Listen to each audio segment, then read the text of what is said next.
তো আমার বাপি তো গাছটা উল্টে ফেলতে পারলো না, কিন্তু তারপর আমার এতটাই খিদে পেয়ে গেছিল যে কোনো কথা না বাড়িয়ে সোজা চলে এলাম এবার দুপুরের খাবার খেতে। ঘড়ির কাঁটায় তখন প্রায় দুপুর 2:30, আর আমার এতটাই খিদে পেয়ে গেছিল যে খাবার প্লেটটা সামনে সাজিয়ে রেখে আমায় খাবার না দেওয়ার কারণে আমি তো রাগে লঙ্কাই খেতে আরম্ভ করে দিয়েছিলাম। আর তারপর চলে এসেছিল সেই বাঙালির প্রিয় ঘি ভাত, আলু ভাজা, পোস্ত, ডাল, আর আমি মেনলি ভেজই খেয়েছিলাম, আর তার সাথে দিয়েছিল পায়েস।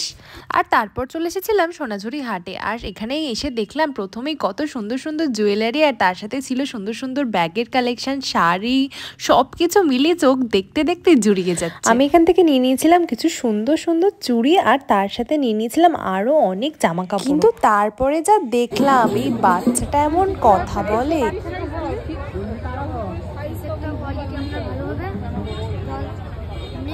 একদিন কিনবেন